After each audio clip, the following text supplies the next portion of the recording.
Hey guys, Jessica here. It is my week 4 update, and let's see, I've lost 6 pounds this week, and so my scale says 278.7. If you add 4 to that, that's 282.7. Last week, according to the add 4 thing for the doctor's office consistency, it was 288.8, so that makes it 6.1 pounds. Yay! In total, my pre-liquid diet surgery, pre-surgery weight was 319, so that makes 36.3 pounds lost since 2 weeks prior. So that's in a 6-week period of time. So it's not bad. Yeah, and then I was thinking about, about 3.5 years ago, I was working on trying to lose some weight, and I was actually right after I had Tristan, I was 355 pounds. That was my highest weight. After that, I actually lost 90 pounds and got down to 260, I think, or 259 or something. And so I had actually lost 95 pounds. And then I put back on, 50, and that was kind of depressing and stuff. But, I put back on 70. Sorry.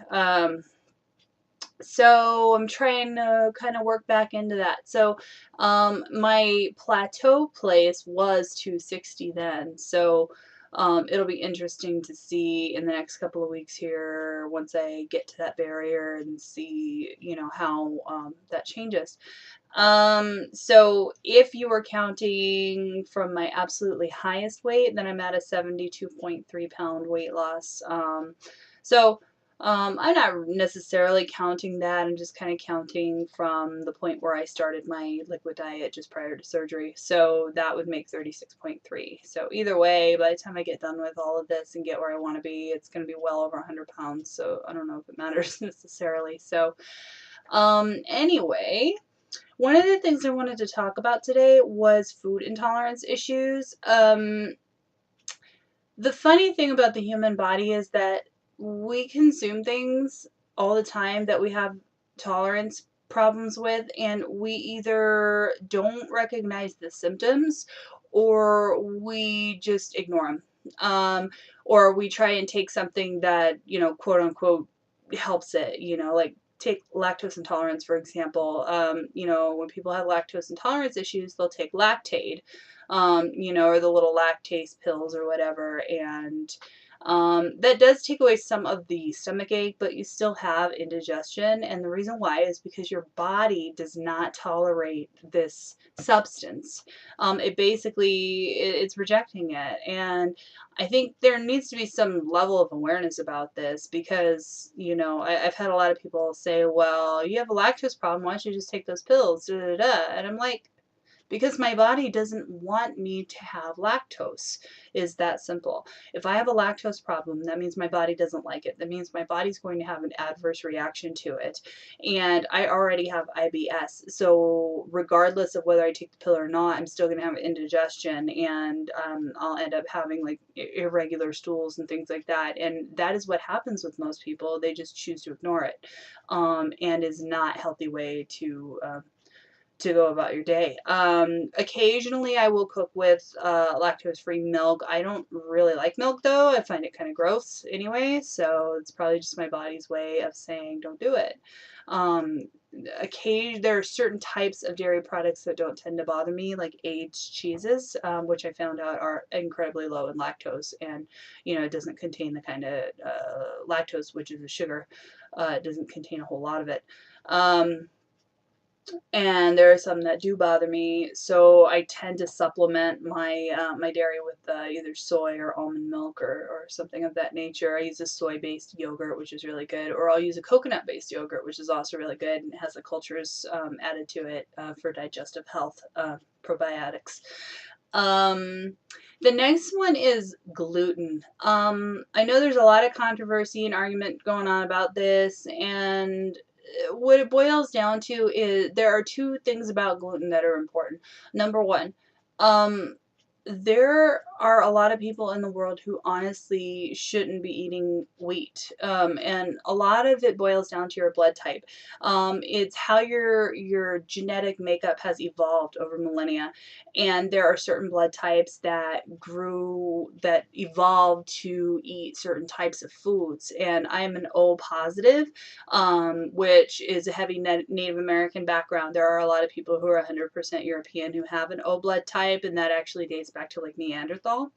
And same thing with, there's not to say that Neanderthals still exist or anything like that, but the O blood type is the oldest blood type in the world. And if you talk to most people who are 100% Native American, if they know their blood type, it's likely going to be an O. I've kind of asked around about this, and I love that you write for your blood type books. They make sense. If you ever if you get a chance to read them, you really should. Or if you're one of my clients, and if you're interested, I have the books over in my office. Yeah, and another thing about gluten too, is that the kind of wheat that is consumed today is a lot of it is genetically modified. It's full of pesticides, things like that. So there's a lot of other factors going on with it. It's not just wheat; it's like barley and rye and things like that as well.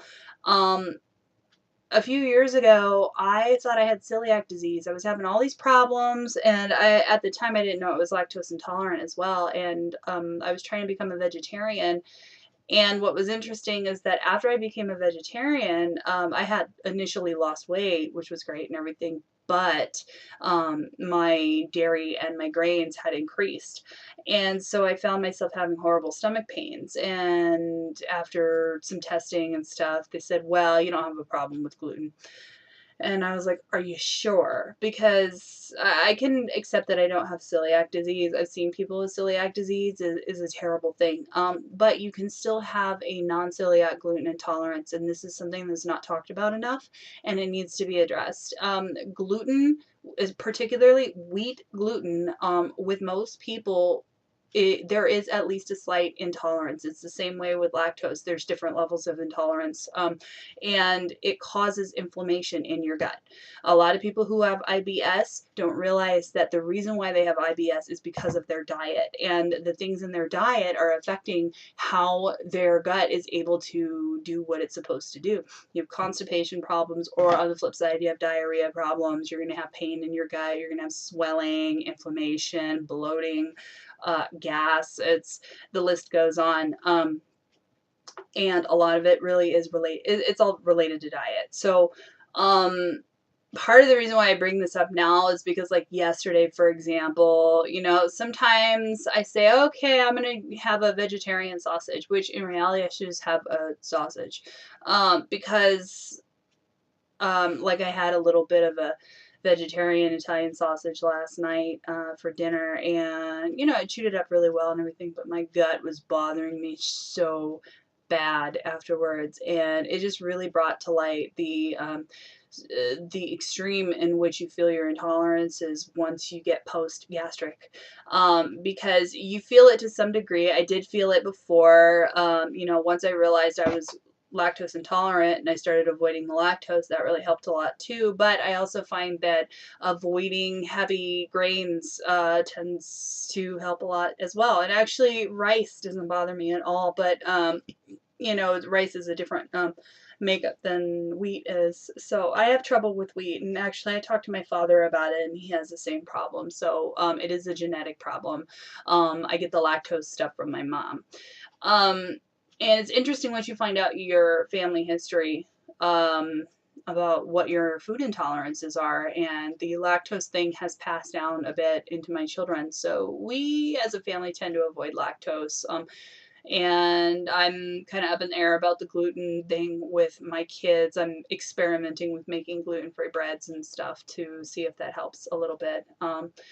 So yeah, that's it in a nutshell. I think just primarily the reason why I wanted to bring that up is because of just lately I've anytime I have any kind of lactose or gluten, I have the worst stomach pains, and it's post gastric bypass. And it's probably a blessing in disguise, because now, thinking about it, You know, these are things I shouldn't be putting in my body anyway. I really don't want to be, you know, have inflammation problems. I really don't want to have problems with IBS, and I don't want to have to take drugs in order to keep the IBS in check.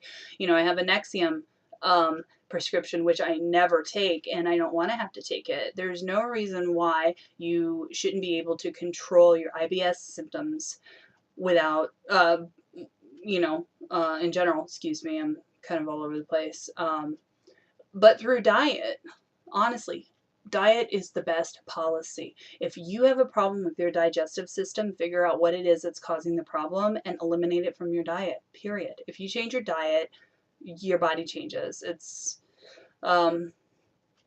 pretty simple. It's a lot more simple than you might think. And it's a very enlightening concept as well. So anyway, I am not going to keep rattling on. I just wanted to make a few points. And so that's about it. So things are going really well. And I'll see you guys next week.